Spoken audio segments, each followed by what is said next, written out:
अन्न व औषध प्रशासन विभागाचे आयुक्त तुकाराम मुंढे यांनी राज्यभर भेसळयुक्त अन्नपदार्थ, बनावट औषधं, गुटखा, मावा विक्री तसेच नागरिकांच्या आरोग्याशी संबंधित विविध गैरप्रकारांवर सुरू केलेल्या धडक कारवाईचे सर्व स्तरातून स्वागत होत आहे। त्यांच्या प्रामाणिक, धाडसी आणि जनहिताच्या कार्यशैलीबद्दल कृतज्ञता व्यक्त करण्यासाठी कुरुंदवाड शहरात त्यांच्या प्रतिमेस दुग्धाभिषेक करण्यात आला।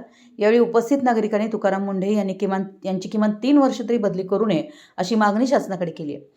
राज्यभर सुरू असलेल्या त्यांच्या कठोर कारवाईमुळे अनेक दूध, खवा, बासुंदी, भेसळखोर, गुटखा, मावा माफिया, बनावट औषध विक्रेते आणि नागरिकांच्या आरोग्याशी खेळणाऱ्या प्रवृत्तींचे धाबे दणले असून सर्वसामान्य जनतेत समाधानाचं वातावरण निर्माण झालंय। तुकाराम मुंढे यांसारखे प्रामाणिक अधिकारी जर निर्भयपणे आणि निष्पक्षपणे जनतेच्या हितासाठी काम करत असतील तर समाजानं त्यांच्या पाठीशी खंबीरपणे उभं राहिलं पाहिजे। या भावनेतून कुरुंदवाड येथील सर्वपक्षीय नागरिकांच्याकडून तुकाराम मुंढे यांच्या प्रतिमेला नगरपालिका चौकात दुग्धाभिषेक करण्यात आला।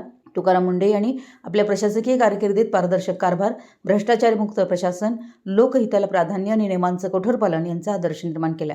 फसवणूक करणाऱ्यांवर कठोर कारवाई करताना त्यांनी कोणताही दबाव न मानता कायद्याची अंमलबजावणी केली।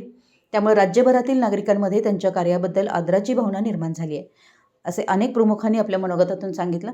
यावेळी कुरुंदवाड शहरातील सर्वपक्षीय विविध संघटना आणि नागरिक मोठ्या संख्येने उपस्थित होते। मराठी एस न्यूजसाठी कुरुंदवाडहून संदीप अडसूळ।